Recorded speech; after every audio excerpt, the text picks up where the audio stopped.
So question number 10 says to factor, and we're always going to start with the same questions. First question, is there a GCF? Do both terms have something in common that you can pull out? In this case, there's no GCF.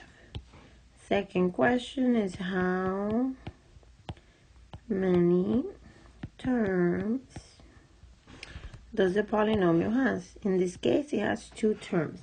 When it has 2 terms, you want to check for, I might spell this wrong, the difference of perfect squares. Okay? So what does that mean?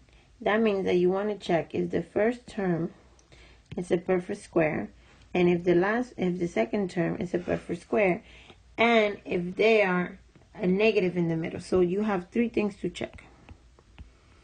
Is the first, for number 1, is the first term a perfect square?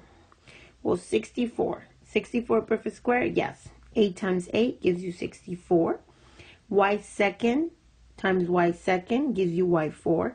So yes, the first term is a perfect square. Second question, is the second term a perfect square? Yes. 9 is a perfect square, 3 times 3. So yay. And then third question, is the sign in the middle a negative, a difference, subtraction? In this case, yes.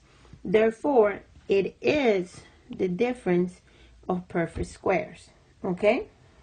So what do we do after we got the 3 checks? Well, we're going to open 2 set of parentheses.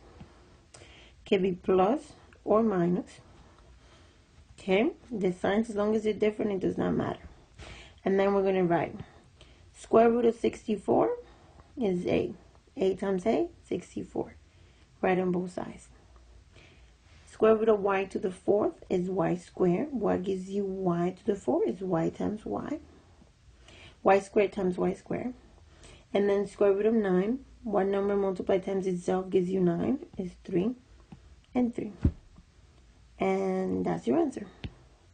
Let me just rewrite it. Ay squared plus 3.